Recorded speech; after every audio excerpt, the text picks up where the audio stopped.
The sound was the first enemy. The practice gym pulsed with a cacophony that clawed at Theo Stan's soul.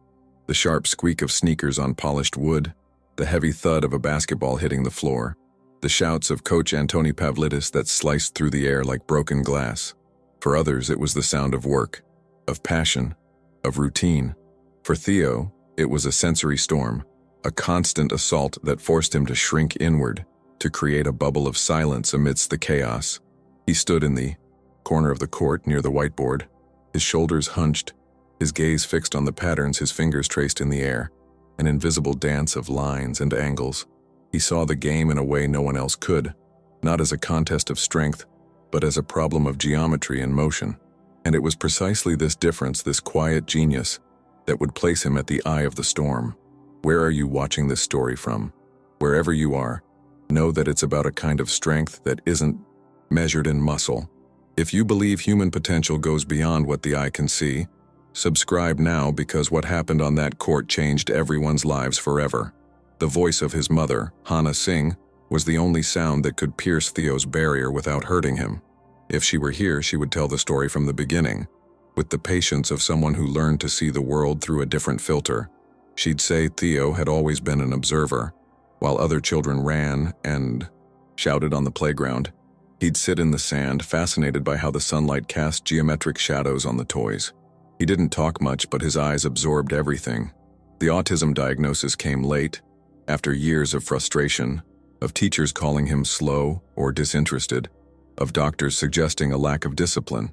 For Hana, the diagnosis wasn't a sentence, it was a key that unlocked the door to understanding why Theo organized his toy cars by color and size with millimeter precision, why he swayed gently back and forth when anxious, and why the sound of a blender could trigger a meltdown that left him exhausted for hours. She remembered the first time he saw a basketball game on television. He didn't care about the players or the score. His eyes were glued to the ball's movement, the parabolic trajectories of the shots, the angles of the passes, the way players moved to create and close spaces. It was a dance of patterns, a visual symphony. At 8 years old, he picked up a notebook and began to draw. They weren't players, they were dots and arrows, complex diagrams that to a layman looked like meaningless scribbles. But Hana, over time, learned to read those lines. They were plays of a complexity she had never seen. He saw defensive gaps before they formed, anticipated movements with unnerving clarity. Basketball became his language, the whiteboard his voice.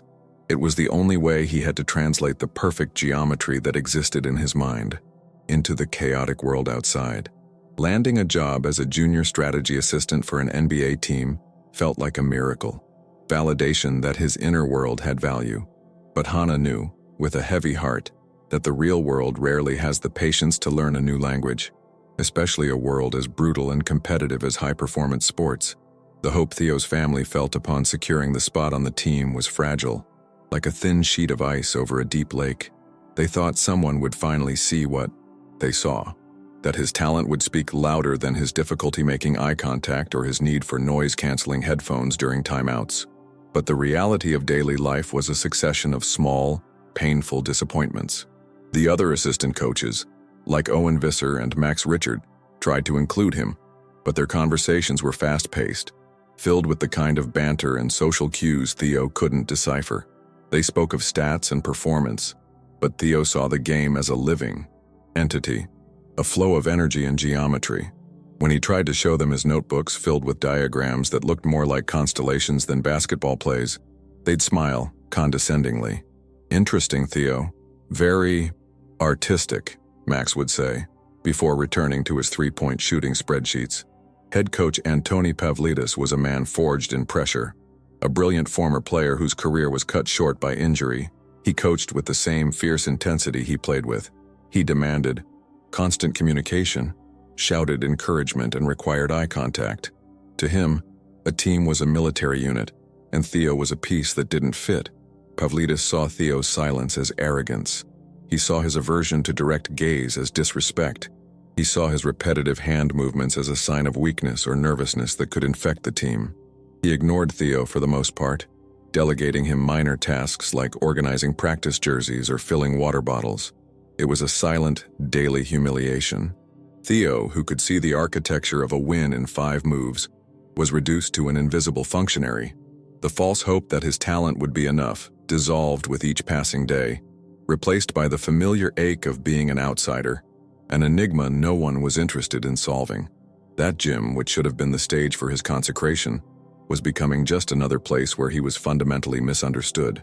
The breaking point came during a particularly tense practice, 2 weeks before the start of the World Championship. The team was losing preseason games, the sports press was questioning Pavlidis's tactics, and the pressure from the team owners was palpable. The coach was at his wit's end. He had drawn a complex play on the whiteboard, a defensive rotation they couldn't execute. They ran the movement 5, 6, 7 times, and with each mistake, Pavlidis's voice grew louder, sharper.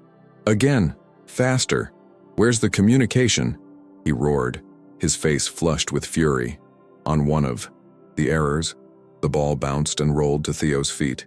As he stood in his usual corner, observing everything, he bent to pick up the ball, and for a moment, his eyes met those of the team captain, Alexander Wilson, who stood panting and frustrated at center court. In that brief instant, Theo saw the problem. It wasn't the speed.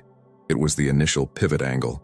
It was 5 degrees off, causing a domino effect that broke the entire structure. Without thinking, Theo stepped forward, ball in hand. He just wanted to show, to point. But before he could make any gesture, Pavlidis's attention snapped to him like a spotlight. "What are you doing? You want to play, Stan? Think you can do better than them?" The gym fell into absolute silence. The squeak of sneakers stopped. The bouncing of the ball ceased. Every player, from veteran Kenji Baker to rookie Gael Bernard, froze and stared. Theo, under the weight of all those eyes, felt the air grow thin. He couldn't speak. The words jammed in his throat. He just shook his head no, his gaze fixed on the floor. Pavlidis strode towards him, invading his personal space. "Look at me when I'm talking to you," the coach yelled, inches from his face. Theo flinched, taking a step back. "I've got a championship to win and I have to deal with this? A kid who's afraid of his own shadow? If you can't contribute, at least get out of the way." He snatched the ball from Theo's hands with force. "Go back to your whiteboard and draw your useless figures. That's all you're good for." The humiliation was public, total, and devastating. Theo retreated to his corner, his face burning, and felt the world dissolve into a low, painful hum. The enemy was no longer just the sound. It was the silence that followed, a silence heavy with pity and embarrassment. That night, Theo didn't go home. He stayed in the empty gym, long after the lights were out. The silence, now, was his refuge. Under the dim glow of an emergency light, he opened his notebook. The humiliation stung, but his mind worked differently. The pain was background noise. The play's problem was the main focus. He began to draw, not with anger, but with feverish clarity. He redrew Pavlidis's play, correcting the pivot angle. Then, he drew a variation, and another, and another. He devised counterplays for every possible reaction from the opposing team. His notebook filled with a ballet of arrows and circles, a web of possibilities that turned the flawed play into an almost unstoppable weapon. He wasn't trying to prove anything. He was just solving the puzzle because that's what his mind did. The shift didn't come with a thunderclap, but with a whisper. Alexander Wilson, the team captain, had seen something in Theo's eyes before Pavlidis exploded. It wasn't fear, it was certainty. Intrigued, he returned to the gym late that night, hoping to find him. And he did. He approached quietly, not wanting to startle him. Theo didn't even notice his presence. So immersed. Was he in his work? Alexander looked over his shoulder, and what he saw left him bewildered. These weren't scribbles. They were blueprints for victory. He saw the play they'd botched so many times, but with a small, brilliant alteration that fixed everything. He saw options that Pavlidis, with all his experience, had never considered. Alexander didn't understand Theo, but in that moment, he understood his language. He sat down next to Theo without a word and just watched. After nearly an hour of silence, he pointed to one of the variations in the notebook and asked, his voice low, This would work against a zone defense?" Theo looked up from the paper for the first time. He didn't answer with words. He simply nodded slowly and, With his finger traced the movement of each player in the diagram. In that dark, silent gym, a bridge was built. A bridge made not of words, but of mutual respect for the universal language of the game. The next day marked the beginning of a secret alliance. Alexander convinced Gail Bernard, a young, open-minded point guard, to join them. During timeouts, or after practice when Pavlidis had long gone home, the three would convene in a corner. Theo would show his diagrams, and Alexander and Gail would translate them into movements on the court. The first time they tried one of Theo's plays in a scrimmage, it was like magic. The ball moved with a fluidity the team hadn't seen in months, ending with an easy layup. The other players, like veteran Jack Bianchi and agile Matteo Nelson, stopped and watched, surprised. Pavlidis frowned, not understanding where it came from, but he couldn't deny the result. He assumed it was a flash of creativity from his captain. The small victories began to accumulate, first in practices, then in the early games of the season. Alexander became Theo's spokesperson. In a timeout, he wouldn't look at the coach, but would discreetly catch Theo's eye across the bench. Theo would make a subtle gesture, a tracing motion in the air with his finger, and Alexander would understand. He'd then gather the team. "Okay, we're running star," he'd say, using the code names they'd created for Theo's plays. The team started winning, and winning convincingly.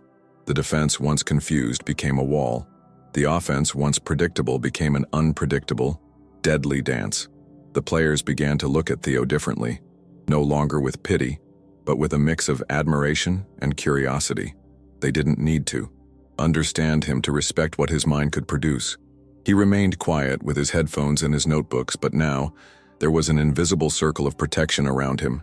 He was their secret, the silent brain of the operation. The transformation wasn't just tactical, it was human. The team, once a collection of talented individuals under an authoritarian leader, began to bond in a new way. They developed a nonverbal language, learning to trust each other's instincts, a skill honed by trying to decipher Theo's quiet genius. Pavlidis himself, though he never admitted his mistake aloud, was forced to confront the evidence. He saw the plays that came out of Alexander's huddles, plays he hadn't taught, and he saw their success. His pride warred with reality. Instead of confronting, he began to cede control, allowing Alexander to lead tactical discussions in crucial moments. It was a silent surrender, a tacit acknowledgement that there was a source of wisdom on the team he had overlooked. For Hannah, watching every game from home, the change was visible not in the scoreboard, but in the team's behavior. She saw how, during timeouts, a player like Kenji Baker would subtly position himself to block excess noise near Theo, or how Gail Bernard would always offer him a bottle of water without expecting a verbal response. They didn't fix him. They didn't force him to be normal. They simply created space for him to be himself. And in that space, his gift flourished. The greatest victory wasn't advancing in the championship, but the discovery that a team's true strength lies not in uniformity, but in the ability to harmonize its most singular talents. Theo taught them to see the game in a new way, and in doing so, they taught him that he had a place in the world. The World Championship Finals arrived. The opponent was a formidable team, and the game was an epic battle. Every basket was answered, every defensive stand was matched. 5 seconds left on the clock. The score was tied. Theo's team had possession. Antoni Pavlidis called the final timeout. The noise in the arena was deafening, a wave of sound that made the floor tremble. On the bench, the tension was unbearable. Pavlidis grabbed the whiteboard, his pen hovering over the white surface, but his mind was blank. All the standard plays were exhausted. All known strategies had been deployed. The eyes of every player, tired and expectant, turned to him. And then, in an act of humility that was worth more than any apology, Pavlidis did something no one expected. He looked across the huddle, met Theo's eyes, and with a slow, deliberate gesture, extended the whiteboard to him. Time seemed to stop. Theo hesitated for a second, then took the whiteboard and pen. The arena's roar faded away. In his mind, there was only the geometry of the court and the 5 seconds left on the clock. With a steady hand, he drew. It wasn't a play. It was a work of art, a movement that involved all 5 players in a perfectly synchronized distraction, opening an improbable space for the most unexpected player, Gail Bernard, to take the final shot. It was audacious, brilliant, and utterly unforeseen. He handed the whiteboard back to Pavlidis. Alexander Wilson looked at the diagram and a smile of admiration spread across his face. "Got it," he told the team. "You saw it. Execute it perfectly." They returned to the court. The play unfolded as Theo had predicted, a perfect clockwork. The ball found Gail's hands and he released it as the buzzer sounded. The ball traveled through the air in a silent arc and fell through the net. The arena erupted. They were world champions. Amidst the chaotic celebration, the players didn't rush to center court. Instead, they formed a tight circle around Theo on the bench, shielding him from the explosion of sound and light, creating a small island of calm for him. Alexander placed a hand on his shoulder. Theo looked up, and for the first time, he didn't look away. A small smile touched his lips. The pain of autism hadn't vanished, but in that moment, he had the tools to navigate it. A purpose, acceptance, and a team that finally spoke his language. Genius often whispers rather than shouts, and the world just needs to learn to be quiet to hear it. If this story touched you, please like, comment, and subscribe. Someone might need to hear this today.